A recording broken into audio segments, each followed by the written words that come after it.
Welcome back to Krown's Crypto Cave. Once again, realizing that the video in the background is not consistent with what we're dealing with right now. Currently in Helsinki, Finland, just moved here and getting set up, which is why you don't see the video, which is why you don't see the video camera, or you don't see the usual setup, as I'm kind of dealing with a little bit of a skeleton crew right now, as I shift everything around and wait for all of my equipment to arrive, which should be happening tomorrow, which also is going to mean that live streams should be resuming next week, starting Monday, back on at the same time. I've been getting a lot of questions if there's going to be any sort of change in the time frame of that. Nope, going to be mostly the same time, maybe even like a half an hour or maybe even an hour earlier. I'm curious to hear what people's thoughts on that would be. I would imagine it would be welcomed by the Europeans, so it's a little bit earlier in the evening, and for the Americans out there, it's like right first thing in the fucking morning. So anyways, we got a lot to talk about on good old Bitcoin today, but before we get into that, I need to talk about the app, the Krown trading application, which is coming out this next month, and kind of tie up some loose ends here and provide some clarity on the situation, because I've been getting a lot of questions on that. So I just want to actually bring it over to the live scene right here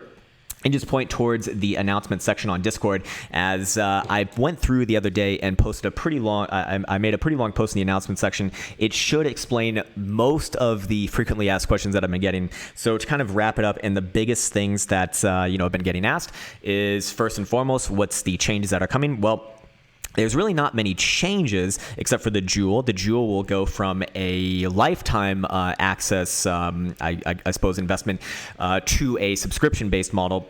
It's going to be $300 a month, and that'll be switching at midnight tonight for Pacific Standard Time. So for those of you in the Western Hemisphere and the West Coast, no rush and all good on that. So going forwards here, that also means that the technical analysis program and the options program will have no change at all. And I want to deliberately speak towards the differences between them right now, because there has been a few perhaps miscommunications on my end with regards to those. There are three separate programs. They are not all the same. They're not all included with each other. They are quite literally, three very, very different programs. Of course, the technical analysis program focused on technical analysis, which is all-encompassing, not really just technical analysis, but also technicals plus trading strategies, plus underlying market dynamics, plus risk management, plus position management, and of course a significant amount of bonus modules, which totals in about a little bit over 35 hours now. And I've actually added a little bit more, and am in the process of recording and thinking of some more ideas for it. It's the legacy one in the way that I look towards it. That's the one that's probably most applicable to most people. That is it. Especially if you're kind of new to this, or if you're not already consistently profitable, that is the one that I typically recommend. The options program is similar to the technical analysis program in the fact that it is 35 hours plus long, but it only goes over trading options. So there's no TA in there, there's no anything else, just options, which of course risk management, position management are 100% included. That's par for the course there.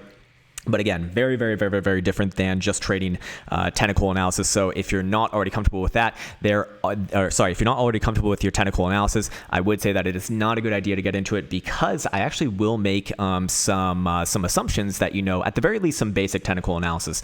And then of course the Jewel, which is the kind of like hero of the day right now, is quite literally, it's not a 35-hour plus long program. It is quite literally just access to 5 proprietary indicators, most notably the Jewel, and then videos on accompanying it on how to use it. But it's not gonna go in anywhere near the depth of detail as the other programs for those topics. So I just wanted to clear that up and make that and make that available to you. Of course, now it's actually time to talk about the app, which is coming out again this month. So I do have a few new things to announce about it as I bring it up right over here. Let me just switch the scene. There we go. Beautiful. There she is. And there's been a lot of amazing requests for this. Keep them coming my way. I mean, like I said, this is the app. This is the app for the people, baby. Anyways, you know what I mean. I'm going to be using this myself, and I want this to be as robust as possible. I don't want to be going off to all these different fucking websites and have different subscriptions every goddamn place for who knows what, and I'd rather just have it all in one place. So why not just make it yourself? And that's why we really want to crowdsource the ideas for this, because that's the beauty of having a community. You get different minds kind of contributing to the whole. So we've made a little bit of a change with it, in the sense that middle of November, we're aiming for November 10th to November 15th. We're actually going to launch both the website and the application. So you're going to be able to have both at the exact same time. but it's only going to be available to those who are already in the technical analysis program or the options program or the Jewel program. If you're in one of those, you get first, we're going to onboard you first. It's going to be a little bit of a slower process, but we'll try to make it as painless as possible, and we'll get all those people situated first and foremost, and then we'll open it up to the public later in the month, likely the last week of November. Changes will be made along the way, of course. We're gonna kind of roll it out with maybe not like full functionality at first, but with the base functionality, all present and accounted for. What else did I want to say? For starting tomorrow, we're actually going to start the beta testing phase for about 10 to 15 people. I'm going to reach out to the people in the program right now, right after this video, and ask who who wants to do it. And all I need is just your email associated with that. And then I'll add you to it. And once we fill up, we fill up. So it's going to be first come, first serve. So if you are in the program, I'll send out a message a little bit later, and just feel free to respond if you're interested. If not, then all good. No harm, no foul. And like I said, first come, first serve for the first. We'll probably do 15 people. And I would ask that if you are going to be that person, that you are active and that you are going to be responsive, because we do want your feedback. We want to actually get data and statistics for this, not just for nothing. So it is expected that you will contribute with some information back, and so please understand that. So again, to reiterate, it's not going to be, we're not including anyone who's outside of that community until later the month in the month of November. So with all of that said, it is a Halloween, so I want to wish you a happy Halloween day. God damn, man, it's fucking Halloween. What am I dressing up as? I'm dressing up as a person with crazy hair, because that's just me every day. Anyway, it looks like I got fucking electrocuted, like some sort of mad scientist, which is kind of probably really embarrassing. Anyways, let's talk about the app right here. What's in front of our face? Well, some nice Bitcoin statistics, and today is a pretty damn big day, because not only is it Halloween, but it's also the end of the month, which means that we get to see the monthly, which means that we get to set some more higher timeframes in place, which means that we get to really start to look at the macro view once again. And these are typically my favorite times of the month, because it offers up the biggest opportunities. So this is where I really start to hunker down and get into the trading way once again, or really focus my resources on it. Which as you probably know, I've been moving myself to a different country. So I'm just starting to get settled in now. So this is perfect timing for me, actually, as we come into the end of the month. So with regards to that, let's look at what's going on here, and we do see that Bitcoin's holding steady right around that 9,100-ish level. We are still maintaining that critical $9,000 level that we spoke about over the last few days, ever since we had that 3,000 green dildo to the goddamn heavens over there. Beautiful, absolutely beautiful. While I was sitting like a goddamn lemming on a plane, just waking up to that. That was great. Very very much a welcomed occurrence. But as you can see right here, open interest is right around that $1 billion mark. So I do believe that we're going to get a move today. Coming into the monthly close, you're going to see both the bulls and the bears posture around this. Not only that, but we do have some fundamental things coming into the market as well. The U.S. Fed has once again cut interest rates by a quarter percent, which I do believe is fundamentally bullish for Bitcoin. As well, that just means that when you put money into your bank, you get paid less and less for holding it there. And we even see some countries around the world, like Japan and Germany, going into negative rates, which is really, I think when people start to flip the switch in their mind's eye and see the value in something like Bitcoin, because when you start to put your money in the bank and you start to see them, not just adding like extremely small amounts, for interest each and every month, but you're going to start to actually be paying to keep your money in a bank, which is just fucking insane. So people are going to finally perhaps start to realize, or be forced to realize, I would hope at the very least, that this is, it might not be the best way to go about things. Anyways, with regards to that, we do see that total market cap has actually ticked down significantly from yesterday's video, and that's both contributing from Bitcoin and the altcoin market cap right here. You can see both of them. Well, actually, sorry, it's mostly made up by the altcoin market cap. Bitcoin's held mostly steady, just making up a small percentage of that difference between the total and the alt. So I do think that that is indicative that, well, we do see that Bitcoin is going to be the one to make the decision. It is not the time to be watching the alts, it's time to be watching the good old Krown. Speaking of Mr. Krown, we got almost 100 million total spot traded volume for today, which is not that crazy.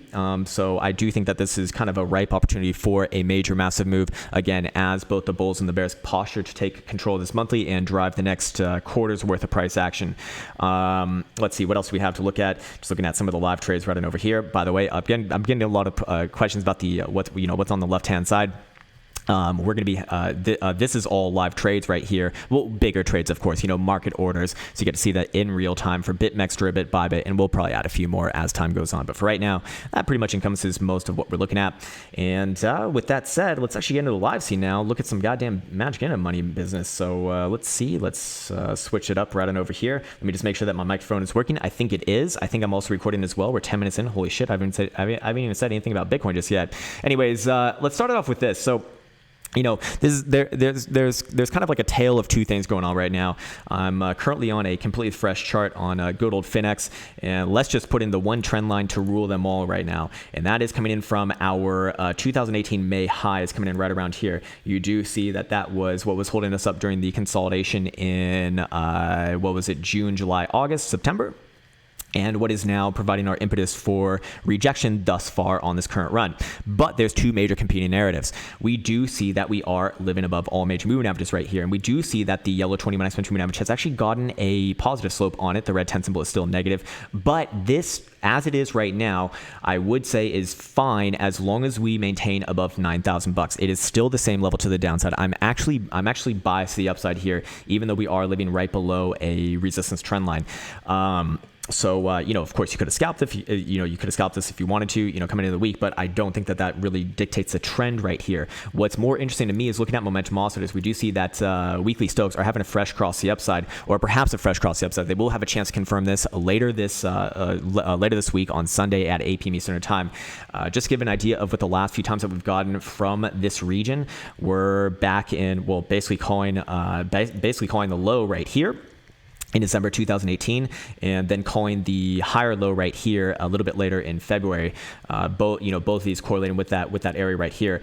And if we just go back a little bit further to the last couple iterations of a similar signal to this, we do see that in July 2018 we had a similar kind of setup right there, which this produced about a 43% move, pretty damn good. And then the time before that was not so far before, in about April 2018 as well, actually coming in at the exact same area that we're currently coming in right now.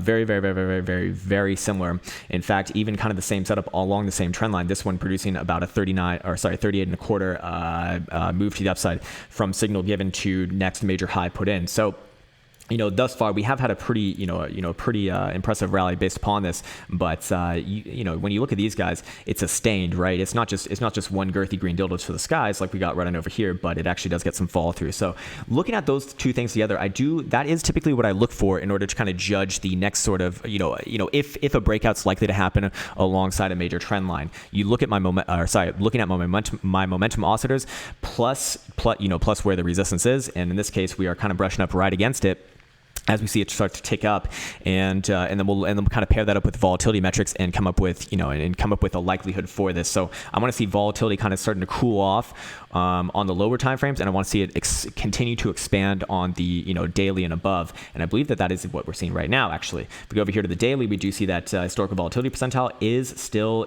maintaining this. In fact, it's been stepping up each and every passing day, living well above the moving average on this. And I do believe that we are set to expand here. So I do like that expansion in this case. The bulls, the bulls would hope that we break about 9,600 on a daily total closing basis. And the bears would hope that we break essentially 9,000 even right here, or even a little bit above that, as we do see the 200 moving average. This white moving average right here has moved all the way up to 90.50ish, so taking a step up of about $50 from yesterday.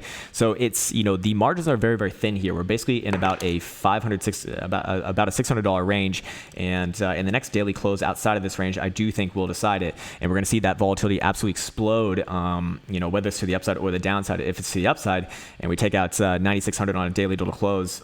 And then I would be looking for a move likely up to about 10.3, 10.3, very likely, potentially about 10.6, 10.7 up here, certainly on the cards as well. And I'd just generally be bullish if we even, just assuming that we break this trend line to begin with. I'd just generally be looking up, but as far as like timing the next sort of, more short-term, medium-term move, that's what I'd be looking at right there. To the downside, a little bit more menacing, and this is, it is obviously scarier because we are a lot closer to the bottom side support, and by nature of it, we are technically closer to breaking it. And again, that is the 200 simple moving average right here. If we do break it, I would look for a quick move down to about 8,500, and then I'd look for a small bounce there, and then look for continuation down to the low 8,000s, and then I'd be looking for a fucking disaster situation for Bitcoin where we probably just, over time would work our way down to the low 6,000s, maybe even 5,000s. If that were to happen. So the stakes are high right now. Momentum oscillators on the daily, not so good either. So this is not all said and done. Now I am biased to the upside as long as we maintain above that critical $9,000 region. But looking at daily Stokes right here, they are going to have a chance to cross down, and this is coming in at the critical point of the bullish control zone. So it'd be considered a rejection of the bullish control zone. Not only that, but 12-hour Stokes I believe are already there, and these have been just so phenomenally accurate as of like the last year. Essentially, just blindly trading these have been phenomenal. You do see that there is what's called a lot of snaking around going on over here. So there is a little bit of a decision phase going on, but technically we are down right now, and it is a strong down. So assuming that we don't get back above, realistically about 9,600, it does make it more difficult to be bullish. But you can see that, you can see also that the 200 simple on the 12 hours getting our resistance just about perfectly right here. In fact, if you want to make it very, very simple right now and you just want to turn this video off, which is going to hurt my analytics, but whatever, again, my main source of income is not from YouTube, it is from trading. I'd be looking at the 200 simple moon average for the 12 hour, a close above there, and good to go. I'd be looking at this as a massive bull flag essentially, and we're probably going to be working our way back up to around 11,000. Probably have a small stop there and then work our way to 12,000. By the same token, if we go over to the daily, once again, the 200 symbol to the downside, that is the gatekeeper as far as I see it. I would wait for closes here. I would accept no less than a 4 hour for this. I mean, even a 4 hour is kind of like low for this. I'd really want to see like a 12-hour closing below this area to be conflicted on both sides, whether it's to the downside or the upside. So again, it is a little bit in limbo right now, and things are getting kind of close. But I'm going to look to the monthly to kind of set the tone for this. So while we are here on the daily, I should finish this up though. We did get the bullish cross between the red 10 simple and the yellow 21 exponential moving average. It is quite far away from price action, which I do not like. So again, this is not a perfect setup right here, but it is there is opportunities. So the trading range, quite simply, is just 90 like 90.50 all the way up to about 9,600ish region on the higher time frame closures. And anything between there is just, is just play the ranges essentially. No real major trading move to be had, which, is completely viable. I mean, it's a pretty massive range, so you can certainly make a living trading for, even just a couple $100 range.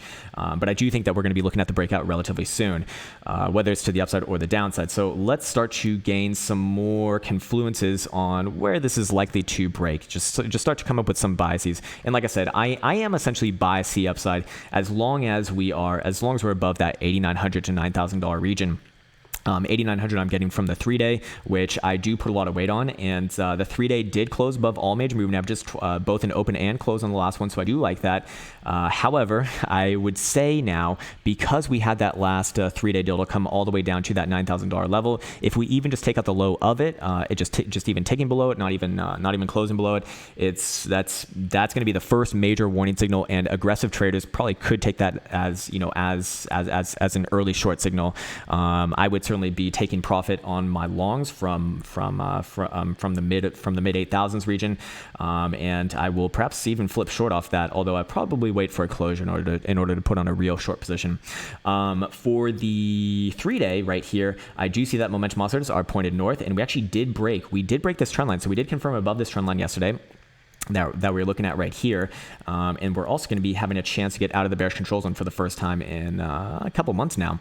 Not only that, but I believe the 2-day is already there as well. Yes, in fact, the 2-day had about the same trend line coming in right here. If I do this correctly, I can actually extend this just a little bit more, something like this, run a little bit of a regression line through there, and I do believe that we have another 2-day opening later tonight. Now, the 2-day does not look as impressive as the 3-day, in fact.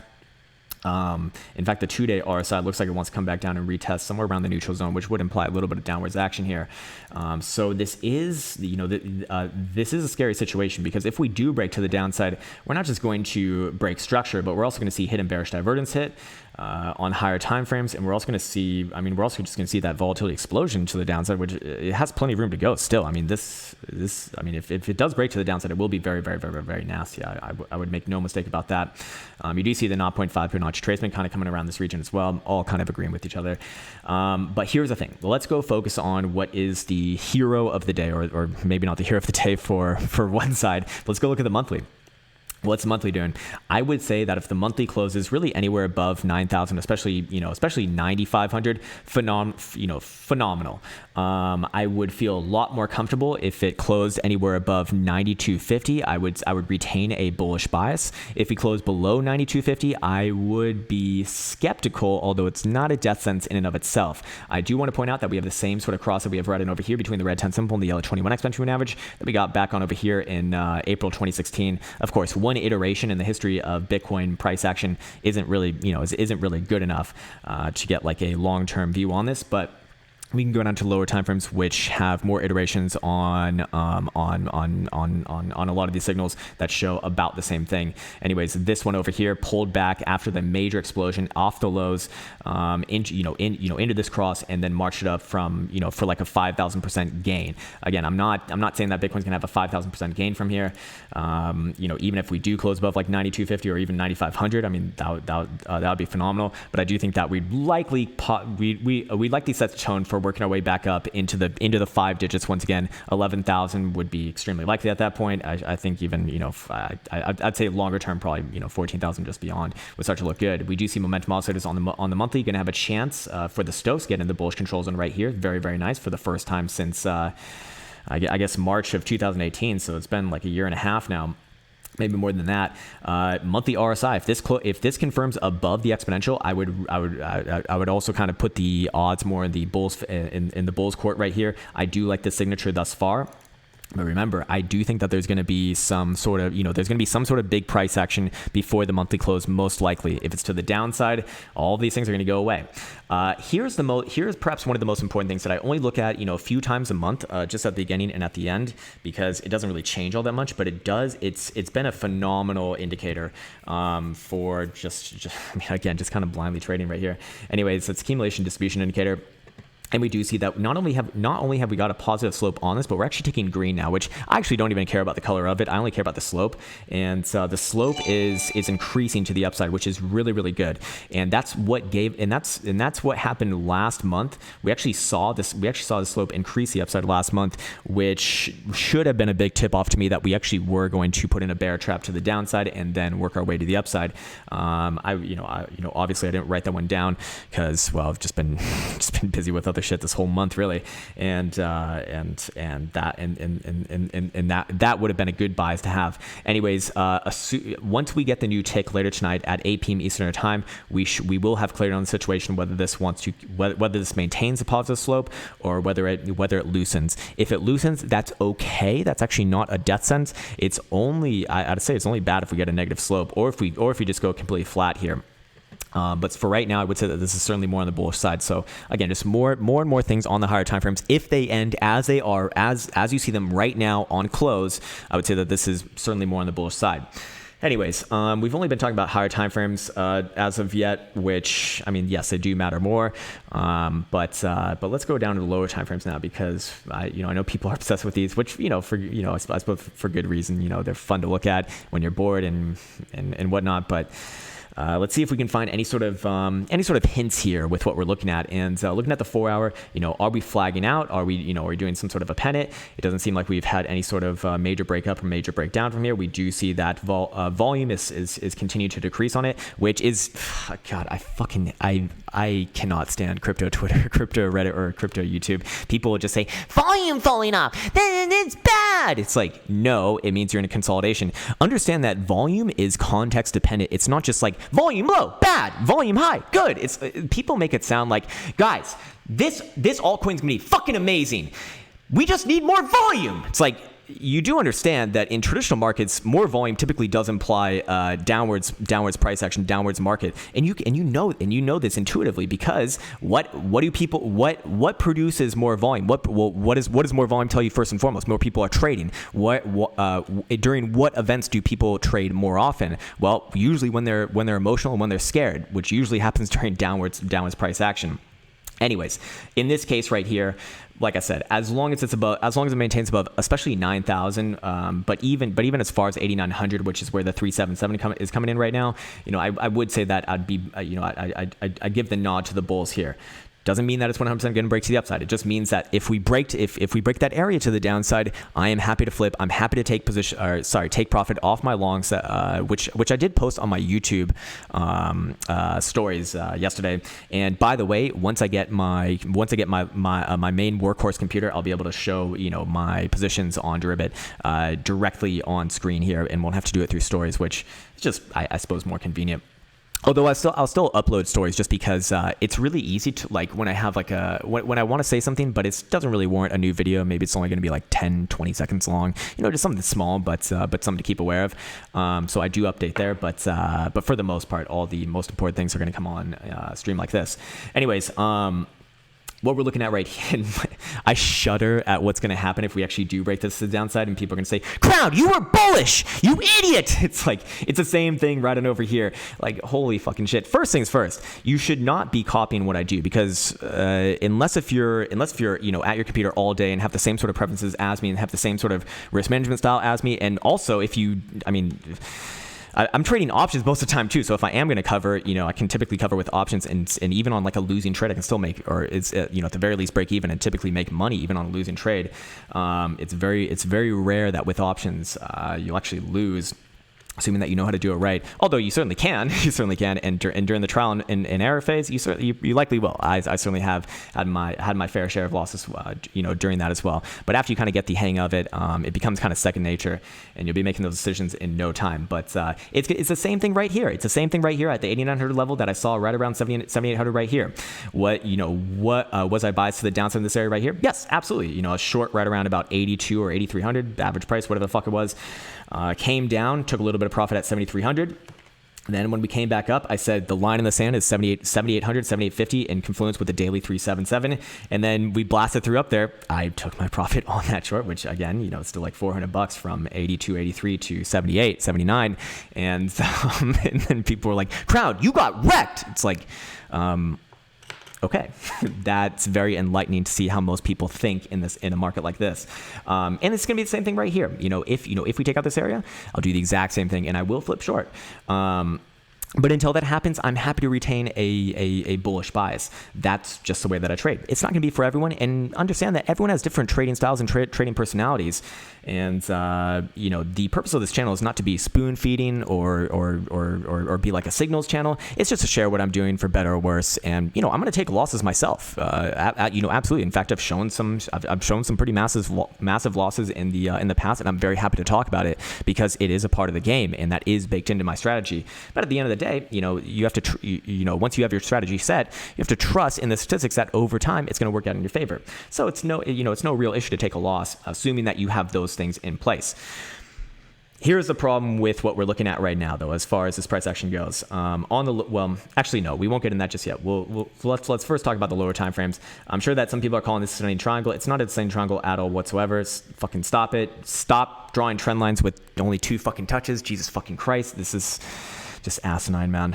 Anyways, 4-hour Stokes. Gonna have a fresh cross the upside, likely on the next tick, which is gonna happen, confirm in the next 3 hours and 1 minute and 38 seconds. So that's a goddamn eternity in cryptocurrency land. So I would really wait for that to be confirmed first and foremost. But assuming that we do, and that we could confirm a local low here, and how do we confirm a local low? I'd like to see a higher high. Well, I'd like to see this. What do you want to call this? Do you want to call it a doji deal? Do you want to call it an inverted hammer? I don't care what you call it. But if we took out the top side of it, that would confirm this as a local low. We can compare this low to this low, and then we'd have a little bit of hidden bullish divergence here, making lower lows on RSI. Or are we? Yeah, I think we are by just a smidgen. So we would have a little bit of lower lows on RSI. Look at this. The RSI is a very nice signature right here. Comes into the bullish control zone.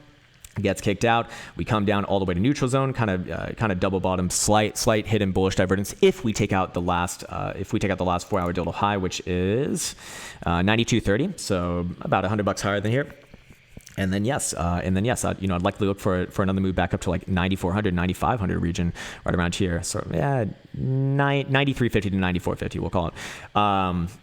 And this would just be like a very sloppy and ugly flag. So fair enough. We did get the golden cross on the 4-hour, and we do see all major moving averages kind of migrate their way upwards and onwards. So, there are some good things in play here. Not only that, but historical volatility percentile, as we spoke about earlier, is actually starting to tail off here. So the consolidation is maturing, which is what we want to see.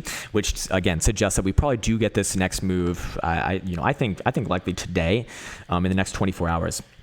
Not only that, but if we go over to the 3-hour, let's just see what all the lower time frames are looking like right now.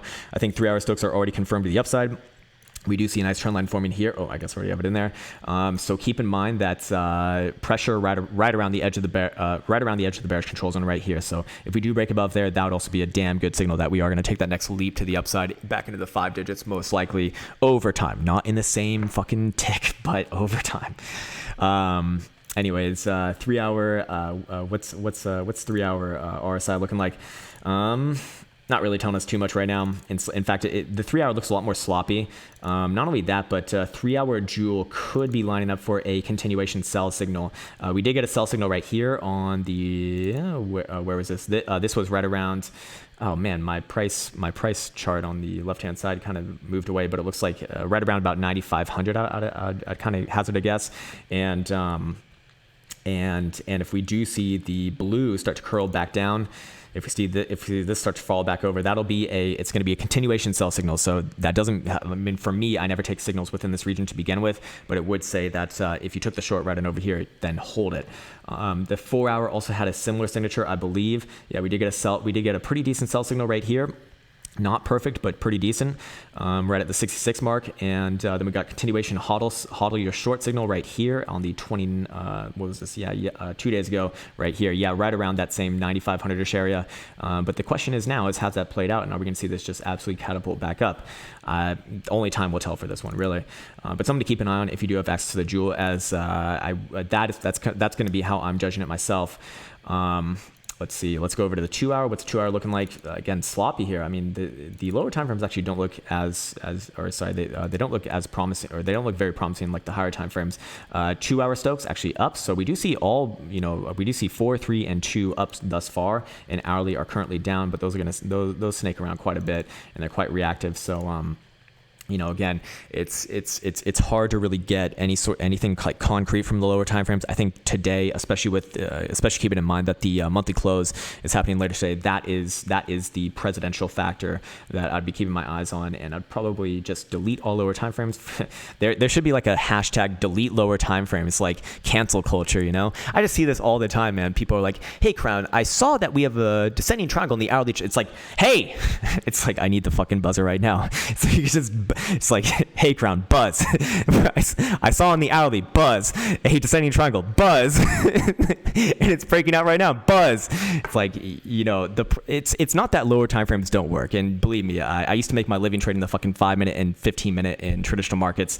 But in cryptocurrency land, I've noticed the best bang for buck and the best, kind of like actual validity of edge working in like the 4 to 12-hour range. That's I think where the work should be done. Lower time frames, they can snake around so much and not really change anything and just blow past all of these signals to the point where I just don't think it's I mean, think about it like poker, right? If you're a poker player, there's certain hands that have like an 80% chance to win, right? There's certain hands that have a 55% chance to win.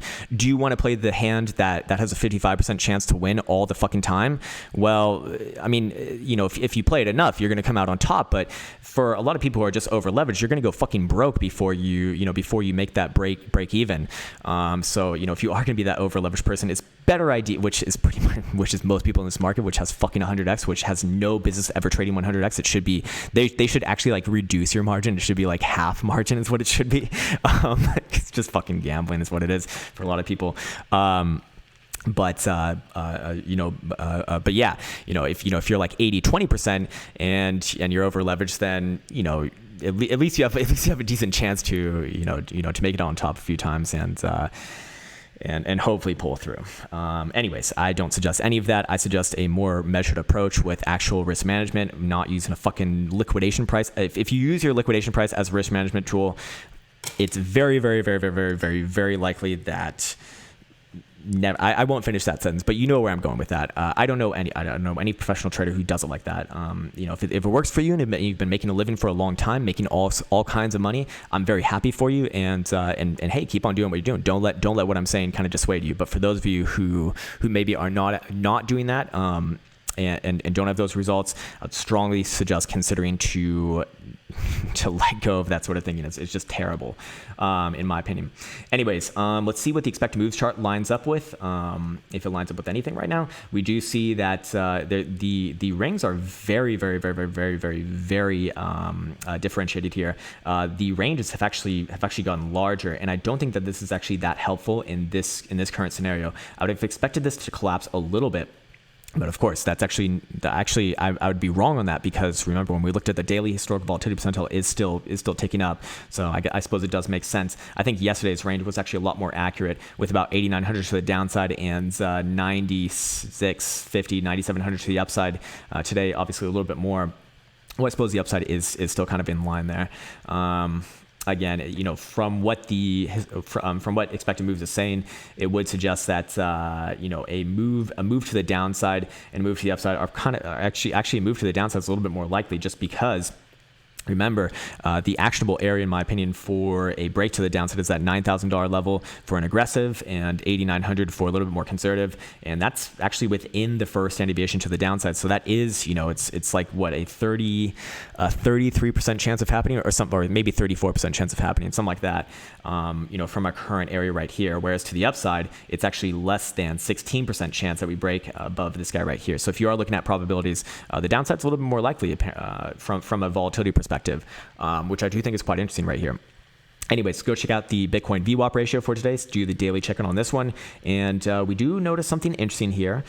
We do see that the purple is converging rapidly on the regression where my cursor currently is right now, kind of just running it right through the middle here. If that can actually tick above, I would say that would be a damn good signal that we probably are ready to move upwards and onwards and sustain upwards and onwards for a prolonged period of time.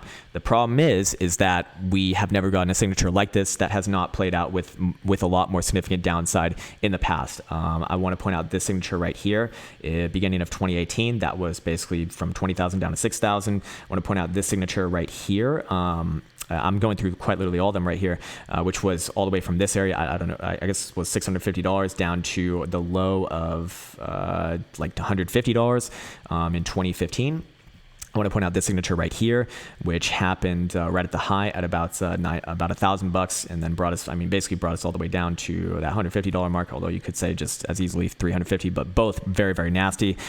Could point out this guy right here, another like 75% pullback from high to low. Can point out this guy right here, again another very similar signature, about a 95% pullback. So thus far we have played out about a 50% pullback, or a little bit under a 50% pullback. All the other pullbacks that we've seen based off of a similar signature have brought us down significantly further. So this guy right here, would be about 40. That's, I could have sworn it was more. 43.5% thus far, from top to bottom about. So we could just say like 43.5%. That's a stark contrast from what the prior signals have kind of garnered. Again, this guy right here, I mean, this is quite literally like a 70% pullback. I mean, it's not a pullback at that point. It's a fucking crash. 70.5% pullback. The signal before that was in this area right here. Again, I just want to kind of get an idea of what what we're working with here. This one was about a 78.5% pullback. I mean, again, that's not a pullback. That's a fucking crash. This guy right, we had a signal right here from this high to this low, 70%. I mean, if you extend it all the way, which I don't think is really fair, 77%. So just kind of showing that at that price level, like, even a few percentage points makes a huge difference. Then we had a signal right here, I believe. This was another 76% pullback, if you want to call it that. And then technically we had like one right here. It was, like 82% pullback. So that's pretty different than what we've done thus far. And the scary thing about this is that, if that does play out, if something like that did play out, which again, I'm not suggesting that we do, but if we start to break that $9,000 level, it becomes just one tick more likely. 70% pullback from the current high of about 14,000 would throw us back down into like the $4,000 to $3,000 range. Even a 60% pullback, which would still be on the outlier region, for it wouldn't be as powerful as the other ones, would still put us down around the $5,500 marker. I mean, shit, man. Even just like we're okay. So like I said, we've had thus far like 47.25% pullback. Even if we just extended that to 56, another 10%, that put us down around what, 6,000, a little bit below 6,000. So you see that because we're dealing with big numbers, market can really fucking move here. And I do think that the market really overreacted with that China news. I don't think that China getting involved in blockchain, which China is like one of the most authoritarian censorship, fucking governments in the world, literally putting a lot of their own people in what's called re-education camps, which should really be more accurately described as concentration camps, and in some ways maybe even worse than that. I mean, the stories that are coming out from these sorts of things are fucking they're really horrific. They're really, really bad. Again, I'm not a political person, but if you see something like that, that's not political. That's just being a human. That's just fucking being a human, man. So I won't repeat the stories here because I don't think that that's appropriate. I also don't think that I'm the person to repeat it. But definitely go check. Just Google. You can find anything on Google, and you can read some survivor accounts. And it's just like if this is the China, if Chinese government is adopting blockchain, then I would consider that a bad thing. And also, blockchain does not mean Bitcoin in their eyes. Now, for us in this space, we kind of use them synonymously because blockchain is Bitcoin, Bitcoin is blockchain, right? But for them, I mean, they ranked all major cryptocurrencies, and I think they had Bitcoin at like 11 or 13. It's like, no shit, they don't like something that's, censorship resistance. I mean, this is the same country that fucking, basically banned Google. Like, what the actual fuck? So, I don't look at that as really a good thing. I think it's mostly bullshit. And I think that the bigger accounts in this market have used that news piece to drive up price action and give a justification to the less educated investors who think that that's a good thing, or just the people who want to twist anything into a good thing, aka Mr. Pomp, that fucking guy. That fucking guy is so ridiculous, so unbelievably ridiculous, and in some ways harmful, I would say, and in some ways harmful for just perpetuating a lot of things that it's just a really big stretch. It's like, my grandma died. Bitcoin never dies. Long Bitcoin, short grandma. It's like, it's a great reason, man. It's like, okay. Thank you for that enlightening piece of information. Very unbiased account, of course. And anyways, okay, cool. So we spoke about all of this. What else do we want to look at? Let's go look at CMEs really quick. CMEs, yes, I do. I've been getting a million messages about this. I do believe that we fill the gap. If we've, if you see it around here, that to me does count, especially on a daily. Close enough is close enough. It doesn't have to be exactly perfect. People are so silly in the way that they do this. But I will actually, for the people in the technical announce program, I've had so much enough of this fucking gap boy shit that I will be uploading a new bonus module. I don't know, probably in like the next week or something, describing gaps, how they operate, what to look for, what time frames to be aware of, and how to play them. More importantly, or at least my way of playing them, because there's multiple ways of doing it. So yeah. Anyways, CMEs having a little bit of a different signature than what we do see on spot prices. We do see daily stocks still very much up, and more importantly, daily stocks have actually broken this trend line right here. A very aggressive trend line, coming in all the way back. Again, just running a regression through there. So you'd be coming in right around here, right at the neutral zone, and well, that to me would be more good if you want to call it that. Also, daily jewel, still plenty of room here after a perfect signal on the low. We had the same signal kind of on spot price right here. This is your perfect signal. We are kind of coming into a resistance area, to be fair, though, on spot price. On CMEs, again, they have some room to roll. What else do we want to look at on CMEs? CMEs, to me, look like they're in kind of like a falling channel, which typically does break to the upside. In fact, we actually did break above the top side resistance of this, but quickly faded it. That's actually usually a really, really bad thing. Perhaps if I do fit this for the more recent price action, which Is that the way that I want to do it? Perhaps we could come back down and test around 8,800. Possible. Possible. I don't think that would be a good thing. And I'm curious how the weekly looks here as well. Yeah, the weekly's come down all the way to the 10 simple. I would like to see a bounce there if we are going to have any continuation to the upside.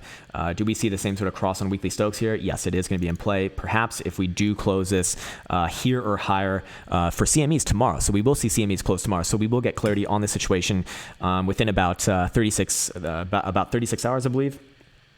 Or sorry, less than that, maybe like 30 hours. So if CMEs do end above all major moving averages, I would say that that's likely going to align with spot, continuing onwards and upwards. Again, another good thing in the books there. Let's see. What about GBDC? I haven't looked at GBDC in a little bit of time, and had a little bit of down action yesterday. GBDC does not look good here. In fact, GBDC on a weekly, I mean, this I won't say it, but it doesn't look as good. GBDC very obviously filled a gap from the other day, down around here, wick to wick.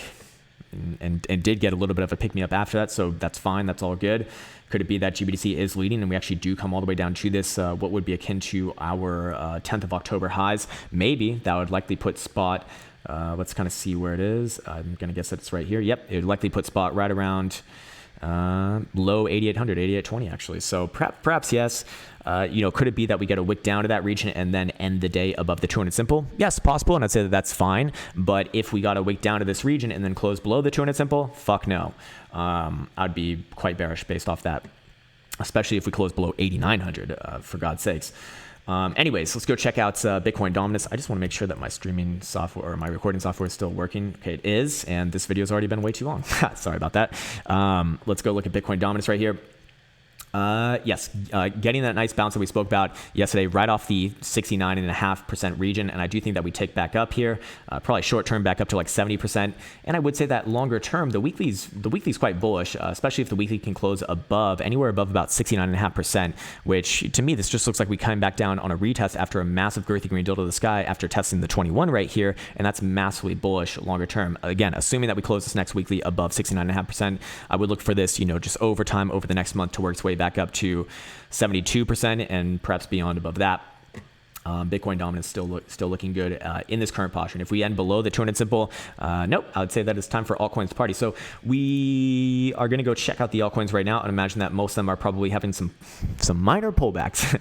It should just be minor right now. But if this does get the next leg up, I'd imagine that minor pullback is going to turn into a little bit of another waterfall scenario. Where are you, Cardano, you fuck? Down a little bit, getting rejected by all major moving averages once again, and the exact trend line that we looked at yesterday, providing that rejection, and now living below and pushing off of this horizontal right here, right in the median of that bad. I do think that this is set to come back down to 445 shorter term, and let's see, daily Stokes actually look good there. Daily Jewel is either going to line up for a very powerful sell signal or a very powerful buy signal right here, whichever way that you see it kind of split from this. But I really want to see some bifurcation there, right? We don't really have it right now. And historical volatility percentile is extremely low, so we're going to look at a major breakout relatively soon. I'd say within the next 7 days, very, very, very, very, very likely. Let's go look at total market cap and see if there's anything to be aware of, any sort of hints within the price action right there. And I don't like this. I don't like this. We still have a death cross present. We are living below the 200 simple and using it as resistance. Could we come back down and test this region and then boost back up? Yes, maybe. But I really don't want to see it take out yesterday's low. What does weekly look like? Weekly looks fine. Weekly looks just like Bitcoin spot essentially. Maybe let's see if a lower time frame reveals anything. It still looks droopy on a lower time frame to be fair. Okay, what else do we want to look at? I think that's mostly it actually. Let's look at the other top two shitcoins and see if like the shitcoins are telling us anything about this market right now. Mr. Buterol, what are you doing? Looks very similar to Bitcoin. Lower high. That's another lower fucking high right there. That's concerning. Let's see, what does the weekly look like? Getting rejected by the 21. It's not a terrible read right here, but I'm not a huge fan of it. Still getting rejected by this trend line right here. What about Mrs. Litecoin? yes, she is living above the 200 simple. We have retested and bounced off it just barely. But I need to see continuation like now. Like now, you can see this, that both these trend lines converging on each other is presenting some extra downwards pressure. So it is kind of like it is a ticking time bomb. Sooner rather than later, if the bullish case is going to emerge, more hesitation here will be considered bearish, and this would just be another lower high going all the way back from June. So lower high, lower high, lower high, lower high, and potentially another lower high in the making. Although the weekly, being back above the 200 simple, I would hesitate to be too bearish on it until we actually close below the 200 simple on a weekly closing basis, which we could have a chance to do in about 3 days. Other than that, I think pretty much said everything that I want to say. I do think that it is interesting that traditional markets are making new all-time highs, actually even just waking off of this horizontal right here, right around 302, as we spoke about earlier this week. That was the area to hold. It has been held in, and we are making new all-time highs. Really fucking good. I would remain bullish on this as long as we are above 302. I don't see any reason to not be long as long as it's above 302. There is some concerning things here. This is not the volume signature you'd expect on a breakout. This is a little bit potentially trappy, but you can't hate it as long as it's above there. I'd still take the long trade and until we break that area. Let's see how momentum also is shaping up right here. Weekly Stokes up, daily Stokes up as well. And more importantly, if traditional markets are going to be bullish, if they are going to be taking that next step up here, I do think that bodes well for Bitcoin, just because in the past we've seen these two trade together. I know that people are going to hate this statement. For the newer people here, if you haven't heard this yet, this is where everyone unfollows. But for the people who are open-minded and for the people who aren't just like blindly loving Bitcoin, which I love Bitcoin too, man, but want to trade and want to look at history, let's just see the confluence, right? Put on the BLX index. So we're looking at the blue line chart, which is SPY, major Boris for US indices, and we'll look at BLX index in the orange. It's over here. Let's put it on log scale. You can see that ever since the dawn of time, on the macro, they move together. Bitcoin and SPY kind of rallying all the way from 2010 to this high in 2011, has to pull back at the same time. Then boom, major massive move up, corrects around the same time in 2015. Correction in traditional market, absolute crash in Bitcoin market, and then they rally together all the way from 2016 to 2018, where they put in the next top together. Bitcoin goes sideways and down, SPY goes sideways mostly, and then kind of marches its way back up, and then Bitcoin falls in this last leg as well. So I would say that a strong traditional market historically speaking has been good for Bitcoin as well. And assuming that this breakout does get the follow through that we hope it does, then I'd say that is overall a good thing for Bitcoin. Likely. Could it be that we see something new going on here? Yeah, absolutely. 100%. It's, of course that's possible, but 10 years of history now is significant. And I would say that until we actually see that happen, it is the right thing to do to, or at least in my opinion, because it's not financial advice, I'm not a financial advisor, but it's the right thing in my opinion to hold true to that and still play it until it stops working. Anyways, let's wrap this bitch up. Again, today's monthly total closure, which is very, very, very, very, very important. I would say line in the sand for myself is a daily total close below 8,900. If we do close a daily total below, or even a 12-hour, or even a 4-hour below, although a 4-hour is not going to be as powerful, I would be looking for a quick move down to 8,500, small bounce there, and then continuation down to the low side of the range at 8,000. By the same token, as long as we remain above, especially 9,000, 9,100, and on like a 4-hour closing basis, again, 12-hour and daily going to be a lot more confidence inducing. I do think that it's appropriate to be biased to the upside. All higher time frames I've seen momentum also just turn back up to the upside, and we did get obviously a powerful buy signal on the jewel, although to be fair, a $3,000 move, you could probably say that it's, perhaps he might have played out. Even if you took like the later signal, even if you did like a hindsight trade here, because sometimes you can like hindsight trade these, right? So technically you're supposed to take the signal right here. That would have been on the 23rd of October. If you took this on the next one, where it's like ultra confirmed right here, that was on the 24th. If you waited for this and you just longed right here, seeing that we closed above the 200 exponential moving average and we still have that signal and it's still relatively young, well, I mean, that was still like a $2,000 move from 85 to 10.5 essentially. So, is it appropriate to think that it could have more? I would say it is, as long as we remain above that critical point that we just spoke about. So that's really the big things for me today. I think obviously the monthly close is going to dictate the next few months of direction, and that's what I'll be keeping my eye on. So I do want to wish you well on this lovely last day of October. I'm curious what you're going to be dressing up as for Halloween. No, don't tell me, because I shudder at what some of the responses might be. But then again, some of you guys are creative as fuck, so I'd actually really like to hear.